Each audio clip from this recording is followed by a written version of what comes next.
آپ دیکھ رہے ہیں شیئر بازار انس فاروق کے ساتھ۔ السلام علیکم۔ 24 نومبر 2022 مارکیٹ کا سیشن کلوز ہو چکا ہے اور میں ایک بار پھر حاضر ہوں آپ کے ساتھ کلوزنگ بیل میں۔ تو ہمیشہ کی طرح سب سے پہلے انڈیکس کو دیکھ لیتے ہیں۔ انڈیکس جو ہے آج وہ 23 پوائنٹ پوزیٹیو کے اندر کلوز ہوا ہے اور انڈیکس کی سطح جو کلوز ہوئی ہے وہ 42,903 پوائنٹ کے اوپر کلوز ہوئی ہے۔ 42,900 کو ریزسٹ کیا ہے، انڈیکس نے مینٹین رکھا ہے، ایک اچھا پوائنٹ ہے، لیکن 43,000 جو کراس ہونے کی ہمیں امید تھی وہ 43,000 کراس کر کے مینٹین کر کے انڈیکس کلوز نہیں ہو پایا۔ اگر ہم والیوم وائز بات کریں تو آج بھی مارکیٹ کے اندر والیومز ڈل رہے، کم رہے۔ 150 ملین یعنی کہ 15 کروڑ شیئرز کے والیوم تھے آج مارکیٹ کے اندر، جو کہ مارکیٹ کے لیے کم ہے۔ انویسٹر آج بھی مارکیٹ سے دور نظر آیا۔ ایک لمحہ ایسا تھا جب میڈیا پہ خبر چلی chief of army staff appoint کر لیے گئے ہیں، تو ہم نے دیکھا وہیں فورن مارکیٹ کے اندر فلیکچویشنز آنا شروع ہوئی، بائنگ ہونا شروع ہوئی۔ لیکن پھر جب عوام کو پتا چلا کہ اس کے اوپر سمری کے اوپر جو ہے پریزیڈنٹ عارف الوی کے سائن ہونے ہیں، اس کے بعد یہ سلسلہ کار جو ہے وہ مکمل اپنی اختتام پہ پہنچے گا۔ وہاں پہ پھر دوبارہ سے انویسٹر فوری طور پہ سائیڈ لائن ہو گیا، اس نے ایک سٹیپ پیچھے لیا اور وہ ویٹ کرنے لگ گیا کہ یہ سٹیپ کامیاب ہو جائے، پہلے مکمل ہو جائے، پھر وہ مارکیٹ کے اندر دوبارہ سے انویسٹمنٹ شروع کرے گا۔ اب دیکھنا یہ ہے کہ آج شام تک یہ سلسلہ کار اللہ کرے پورا ہو جائے تاکہ کل سے مارکیٹ کے اندر سٹیبلٹی قائم ہونا شروع ہو۔ دوسری جانب اگر ہم والیوم لیڈرز کی بات کریں تو پہلے نمبر پہ ہمیشہ کی طرح جو جگہ نہیں چھوڑ رہا ہے وہ WTL ہے، دوسرے نمبر پہ ہیسکول ہے اور تیسرے نمبر پر TRG ہے۔ یہ تینوں جو ہے وہ مارکیٹ کے اندر ٹاپ 3 والیوم لیڈرز رہے ہیں۔ اب اگر کل کی مارکیٹ کی بات کرتے ہیں تو کل کی مارکیٹ کے اندر ایک بہت اہم ایونٹ ہے جو کہ مانیٹری پالیسی ہے۔ کل شام 4 بجے وہ ایونٹ ہوگا اور مارکیٹ کی جو جمعے والے دن کی کلوزنگ ہے وہ 4:30 بجے ہوتی ہے۔ بہرحال عموماً ہوتا یہی ہے کہ مارکیٹ کی کلوزنگ کے بعد تک مانیٹری پالیسی پہنچ جاتی ہے، تو امکان یہی ہے کہ مانیٹری پالیسی کے رزلٹ آؤٹ ہوتے ہوئے 5 بج چکے ہوں گے اور مارکیٹ کا سیشن کلوز ہو جائے گا۔ لیکن monetary policy roll over week کا لاسٹ ڈے ہونے کی وجہ سے والیومز انتہائی کم نظر آئیں گے ہمیں، مارکیٹ ہمیں پریشر میں نظر آئے گی والیومز نہ ہونے کی وجہ سے، اور جو ہے آپ کہہ لیں کہ مانیٹری پالیسی کے پریشر لیتی ہوئی نظر آئے گی۔ مانیٹری پالیسی کا جو آؤٹ پٹ آئے گا، جو رزلٹ آئے گا، وہ ہم نے دیکھنا ہی کیا ہے، کیونکہ مانیٹری پالیسی شرح سود برقرار رکھی گئی تو وہاں پہ چیزیں بہت ساری اچھی ہوتی ہوئی ہمیں نظر آ جائے گی۔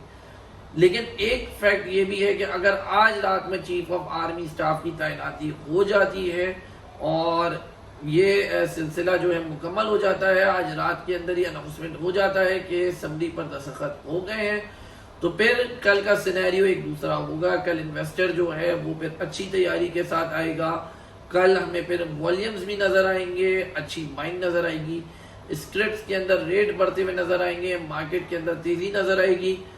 یہ دو سچویشنز ہیں، ہم نے دیکھنا یہ ہے کہ کل مارکیٹ کے اندر کون سی سچویشن جو ہے وہ فلفل ہوتی ہے اور لوگوں کی امید پر بیٹھتی ہے۔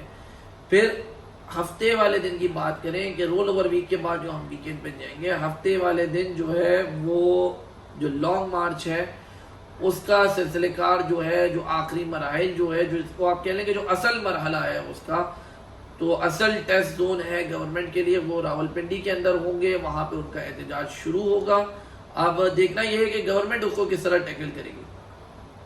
جتنا بھی پولیٹیکل انسرٹینٹی بنی ہوئی تھی اس کو لے کے، اب وہ معاملات جو ہیں وہ تقریباً وائنڈ اپ کی طرف پہنچ گئے ہیں۔ آپ دیکھیں چیف آف آرمی سٹاف اگر اس سے پہلے تعینات ہو جاتے ہیں تو یہ معاملات کلیئر ہو جائیں گے۔ پھر سیٹرڈے والے دن جو لانگ مارچ کا ایونٹ ہوگا وہ بھی ہمیں کوئی زیادہ نیگیٹیوٹی کے اندر نہیں دکھائی دے گا، اتنا نیگیٹو موڈ میں نہیں ہوگا، اتنا زیادہ پریشر نہیں ہوگا، چیزیں آسانی پیدا کر دیں گی پھر حکومت کے لیے بھی اور معاملات سیٹل ڈاؤن ہونے کے لیے بھی۔ پھر ہم اس کو منڈے والے دن جو ہے اگر یہ چیزیں سیٹل ڈاؤن ہو جاتی ہیں تو منڈے سے جو ہے مارکیٹ کا ایک اچھا سلسلہ کار شروع ہو سکتا ہے، اور جب یہ سلسلہ کار شروع ہو جائے گا، یہ چیزیں ختم ہو جائیں گی، وائنڈ اپ ہو جائے گی، تو ہم دیکھیں گے کہ فورن ڈائریکٹ انویسٹمنٹ جو ہے وہ بھی ہمارے پاس آنا شروع ہو جائے گی، بڑھنا شروع ہو جائے گی۔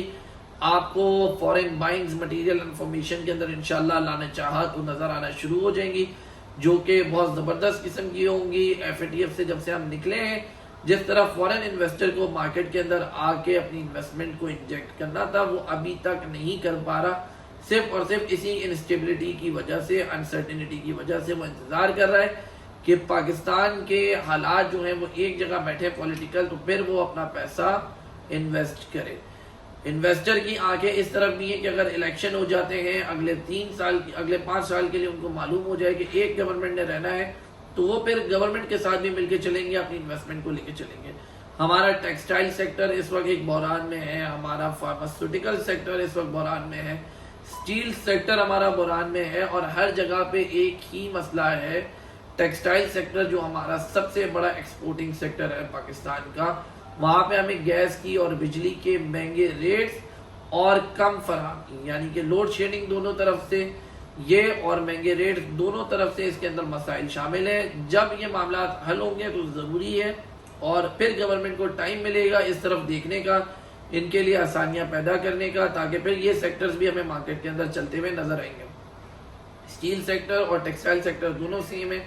فارماسیوٹیکل سیکٹر کے اندر عموماً ہم سے سوال ہو رہا ہوتا ہے فارماسیوٹیکل سیکٹر پرفارم نہیں کر رہا. فارماسیوٹیکل سیکٹر کے اندر مسائل یہی ہیں کہ جو ان کے ڈالرز جو انہوں نے باہر بھیجنے ہوتے ہیں کیمیکلز وغیرہ منگوانے کے لیے, وہ چیزیں پوری نہیں ہو پا رہی ہیں, تو وہ سمجھی بھی گورنمنٹ کو کہیں نہ کہیں بیچ میں منظور کرنی پڑے گی تاکہ یہ چیزیں آگے صحیح ہوں. اسی طرح کل کی مارکیٹ کے اندر جو سیکشن ہے وہ ڈل دکھے گا اگر آج رات رزلٹ نہیں آئے گا. باقی مزید چیزوں کے لیے آپ ہمارے ساتھ واٹس ایپ گروپ کے اندر جڑے رہیے. بہت شکریہ, جزاک اللہ.